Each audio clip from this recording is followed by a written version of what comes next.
Merci beaucoup. Je m'appelle M. Papa Mamoudou Diagne. Je suis le président de l'Association sénégalaise de lutte contre la lèpre et les maladies tropicales négligées. Une organisation qui lutte contre la lèpre depuis des décennies. Et comme vous le savez, la lèpre est toujours présente au Sénégal parce que chaque année, le programme notifie à peu près 200 nouveaux cas de lèpre. Et majoritairement, c'est des cas qui ont la forme multibacillaire. La forme multibacillaire, c'est la forme contagieuse. Mais ce qu'il faut retenir est que la lèpre est peu contagieuse. Il faut un contact fréquent et prolongé d'un malade non traité ou maltraité pour prétendre être contaminé.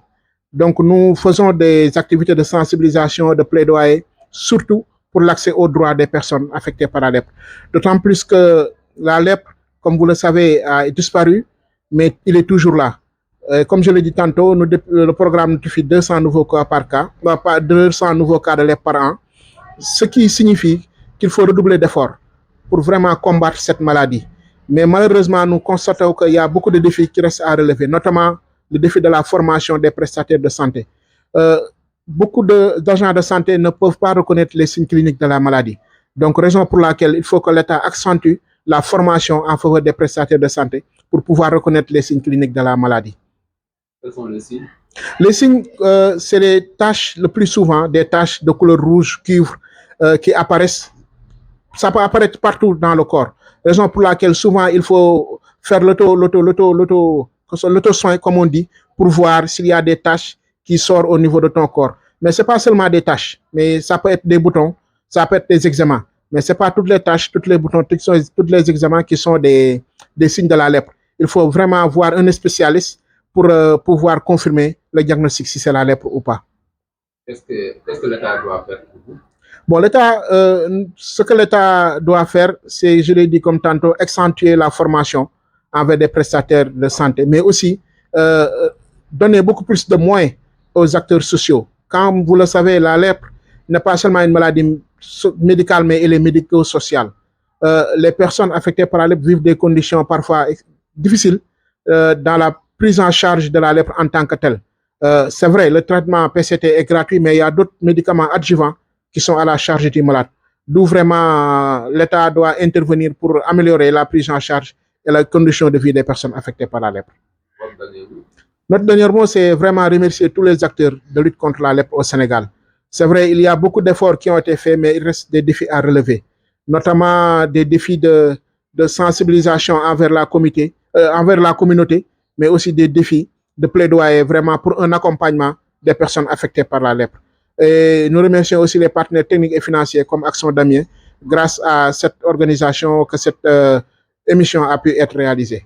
Je m'appelle Gorgui Diallo, chargé du suivi et évaluation au niveau de l'Association sénégalaise de lutte contre la lèpre et les maladies tropicales négligées.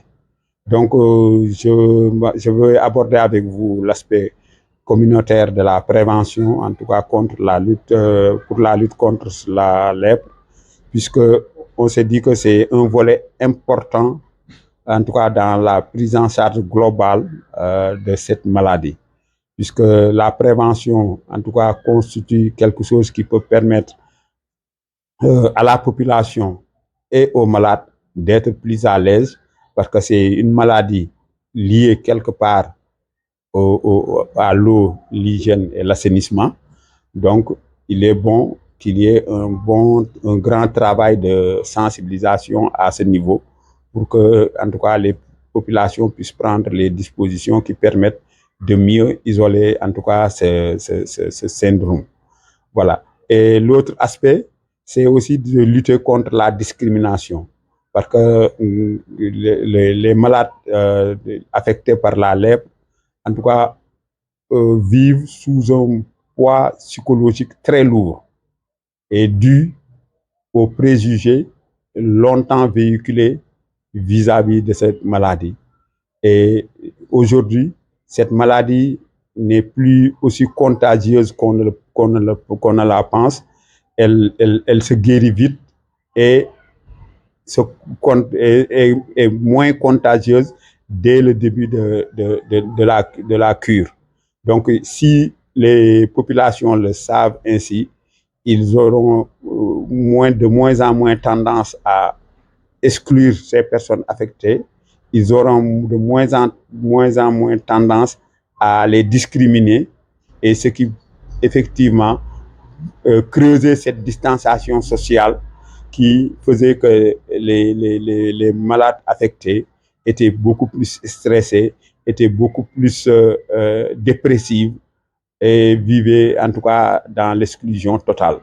Voilà pourquoi en tout cas l'approche communautaire dans cette lutte reste indispensable et demeure en tout cas le maillon le plus important sur lequel l'association se base pour lutter contre cette maladie.